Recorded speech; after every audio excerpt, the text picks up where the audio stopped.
Hey guys, this is Thaco Thoughts with Rob, Session 4. Today's topic, punching and wrestling and other forms of non-lethal combat. The pages we're going to be looking at is pages 128 to 130 in the Player's Handbook. So, before we go any further, one of the things we need to acknowledge is that the punching and wrestling tables are one of those rules that I don't think a lot of people use. I myself have never actually used those tables, and when I was younger, in the many games that I was in, we never used the combat and wrestling table. If someone out there made regular use of it, I would love to hear about it. But today we're going to be examining the rules, how they're used, and why they should be given a chance. So, to begin, there are 4 types of non-lethal combat: punching, wrestling, overbearing, and using the flat of your blade. Note, an unarmed attacker against an armed opponent is a dangerous proposition.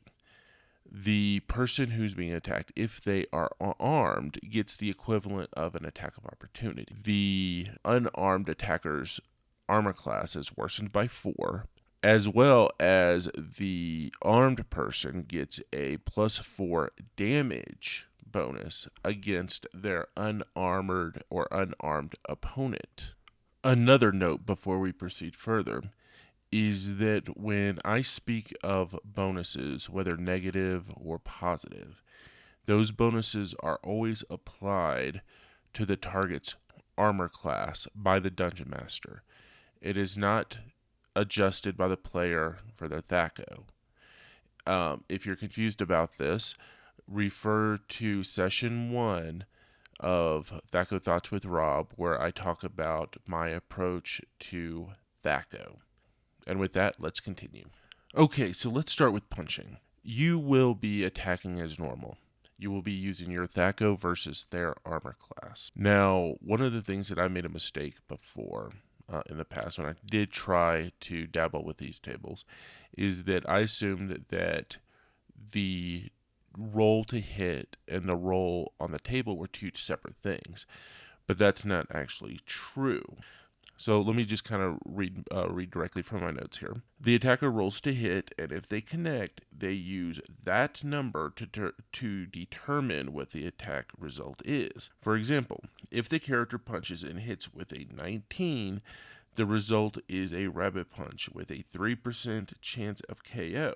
Notice how the lower results, even if it's the same attack, have a higher percentile for a KO. This reflects the PC's higher level and Thaco. Besides the possible KO result, punching also, of course, does damage.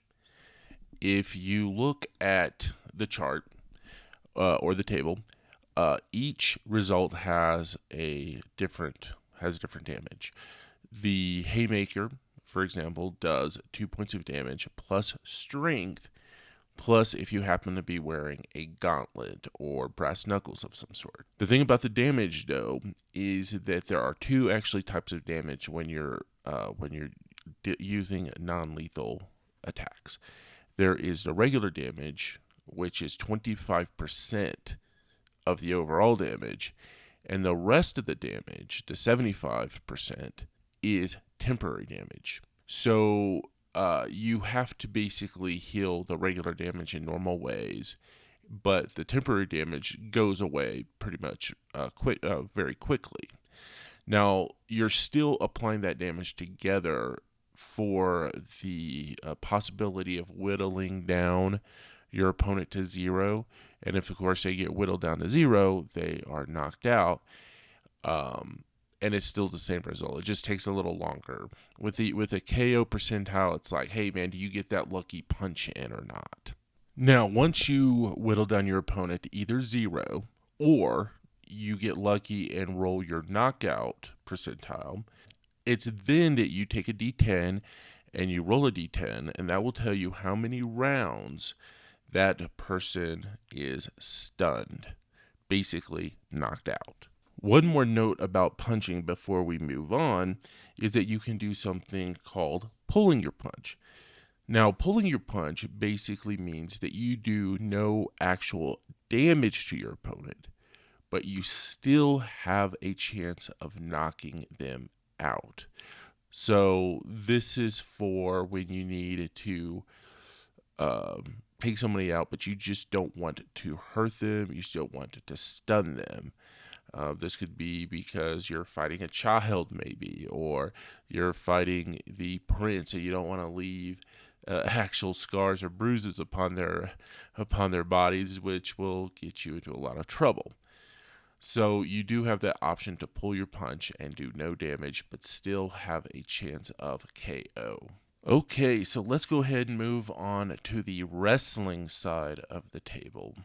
The first thing to note is that the wrestling side of the table, by the rules, does not use the KO percentile. With wrestling, the object is to put your opponent in a hold that can be maintained round and round, which basically accumulates damage until your opponent is whittled down to zero. The maneuvers that can be maintained round and round are the ones with an asterisk by the maneuver.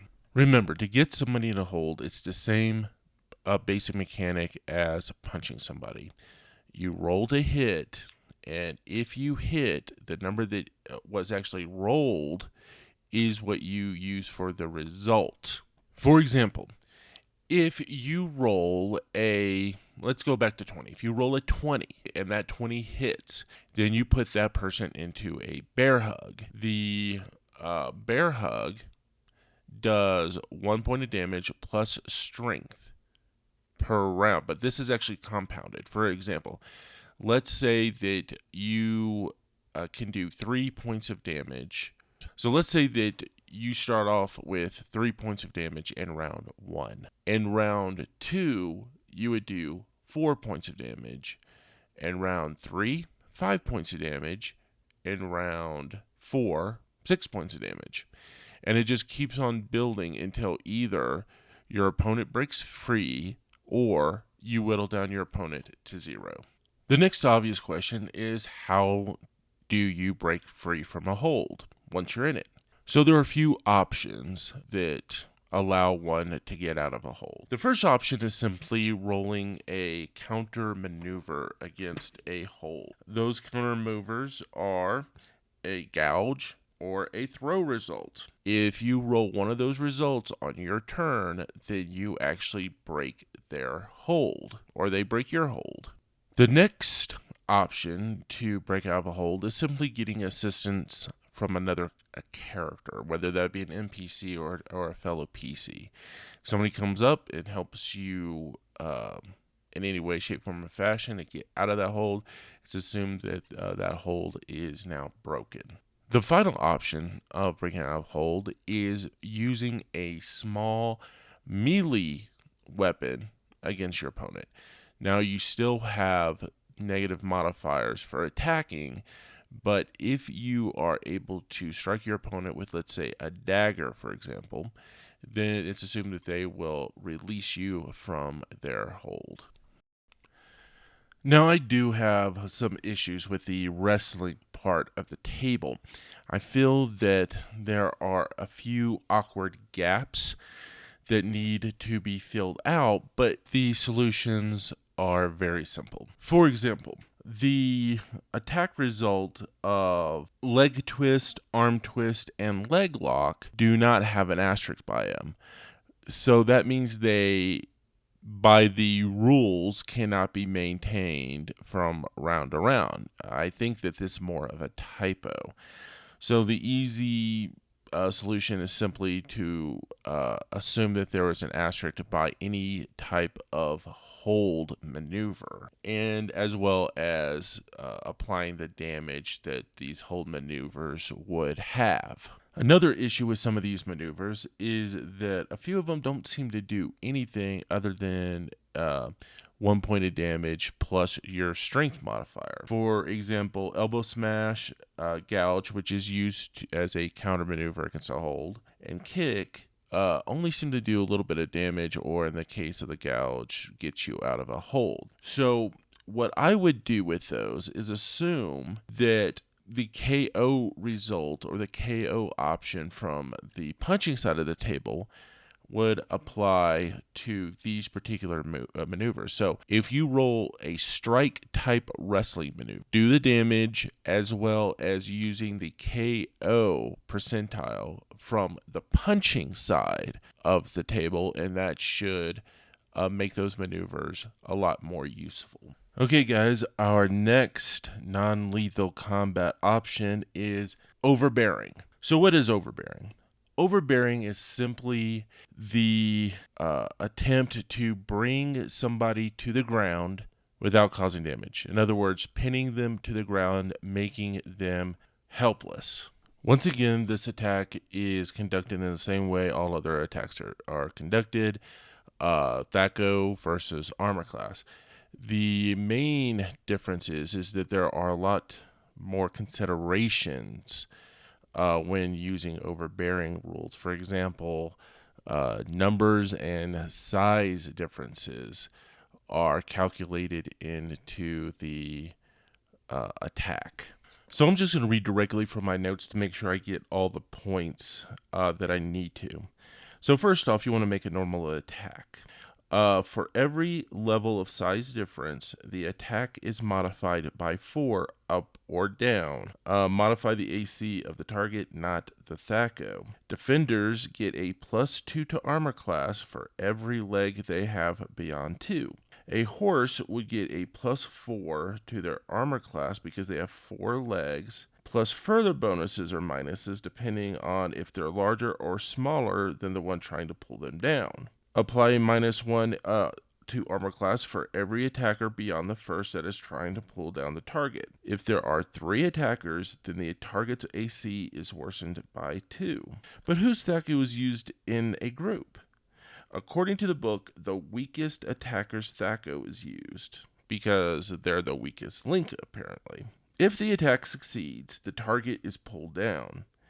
If the attackers want to pin their target down, they must continue to make overbearing rolls. Now, it says do not apply the prone modifier from table 51 if the target is pinned. Now, I kind of have some issues with that, but I'll get to it. So, to break it down, the factors involved in pulling somebody and overbearing them is 1, size differences, and 2, number of attackers. Now, once you're pulled down, the idea that you can't use the prone rules doesn't make a lot of sense to me. After all, what's the point, right? So if let's say that the orc pulls down your horse, okay, and you fall to the ground, well, you're prone. So that would give the perfect opportunity for, let's say, somebody else to come in who is not trying to pin you, but to attack you, with a +4 bonus to attack, or your armor class being prone would be 4 worse against an attack, as I should say. So in my opinion, if somebody is simply trying to pin you down, sure, you don't have to use the prone rules or the prone modifier.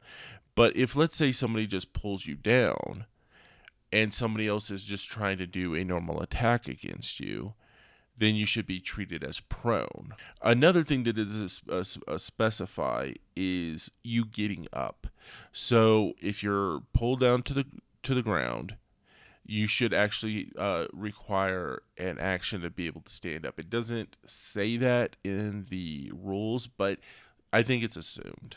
Now, another issue that I have is the idea that in a group, the person with the weakest attack or the higher Thaco is the one that is used, and that doesn't make a lot of sense to me.